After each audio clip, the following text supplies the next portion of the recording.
বিশ্ব রাজনীতির নতুন হিসাব নিকাশে আবারও চাপে পড়েছে ভারতের জ্বালানি কৌশল। যুক্তরাষ্ট্রের প্রেসিডেন্ট ডোনাল্ড ট্রাম্পের প্রস্তাবিত বাণিজ্য সমঝোতা ঘিরে প্রশ্ন উঠেছে, ভারত সত্যি রাশিয়ার সস্তা তেল ছেড়ে ভেনেজুয়েলার দিকে ঝুঁকবে কিনা। ট্রাম্পের দাবি অনুযায়ী যুক্তরাষ্ট্রের সঙ্গে নতুন চুক্তির অংশ হিসেবে ভারত রুশ তেল আমদানি কমিয়ে আমেরিকা ও ভেনেজুয়েলার থেকে তেল কেনা বাড়াতে রাজি হয়েছে। বিনিময়ে ভারতীয় পণ্যের উপর আরোপিত শুল্ক 50% থেকে কমে 18% নামানোর কথাও বলা হয়েছে। তবে এ ঘিরে এখনও রয়েছে ধোঁয়াশা। ভারত সরকার কিংবা রাশিয়া কেউই আনুষ্ঠানিকভাবে এমন কোনো সিদ্ধান্তের কথা নিশ্চিত করেনি।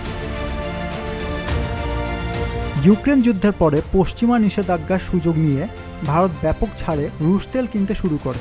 যুদ্ধের আগে যেখানে রাশিয়া থেকে ভারতের তেল আমদানি ছিল সামান্য, এখন তা মোট আমদানির প্রায় 1/3। প্রতিদিন গড়ে প্রায় 11 লাখ ব্যারেল রুশ তেল কিনে ভারত, যার ফলে গত 2 বছরে দেশটির রিফাইনারিগুলো উল্লেখযোগ্য মুনাফা করেছে।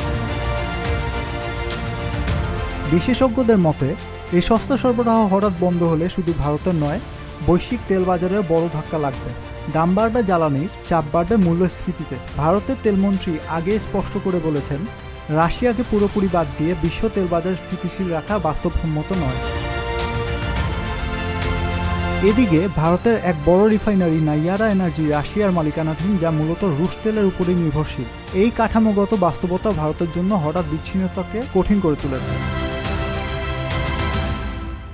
ভেনেজুয়েলা একসময় ভারতের গুরুত্বপূর্ণ তেল সরবরাহকারী ছিল। মার্কিন নিষেধাজ্ঞায় সেই সম্পর্ক ছিন্ন হলেও সাম্প্রতিক শিথিলতায় আবার আলোচনায় এসেছে দেশটি। কিন্তু এখানে সমস্যা কম নয়। ভেনেজুয়েলা ভারতের তুলনায় অনেক দূরে, ফলে পরিবহন ও বিমা খরচ বেশি। রুশ তেলের মতো বড় ছাড়ও সেখানে নেই। ভেনেজুয়েলার তেল অত্যন্ত ভারী ও সালফার সমৃদ্ধ, যা প্রক্রিয়াজাত করতে বিশেষ ধরনের রিফাইনারি দরকার। সব ভারতীয় রিফাইনারির সেই সক্ষমতা নেই। সবচেয়ে বড় কথা, দেশটি মোট উৎপাদনের দিনে প্রায় 10 লাখ ব্যারেল, যা ভারতের বর্তমান রুশ তেল আমদানির সমানও নয়। বিশ্লেষকদের হিসাব বলছে, রাশিয়া থেকে পুরোপুরি সরে গেলে ভারতের বার্ষিক তেল আমদানির ব্যয় 9 থেকে 11 বিলিয়ন ডলার পর্যন্ত বাড়তে পারে, যা প্রায় একটি বড় সামাজিক খাতের বাজেটের সমান।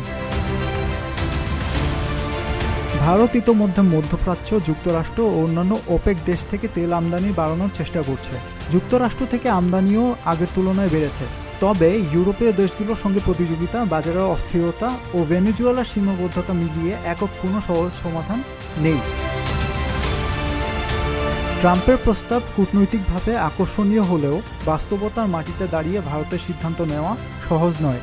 জ্বালানি নিরাপত্তা, ব্যয়, রিফাইনারি সক্ষমতা ও বৈশ্বিক বাজার সব দিক বিবেচনায় ভারতকে এগোতে হবে ধীরে, হিসেব করে।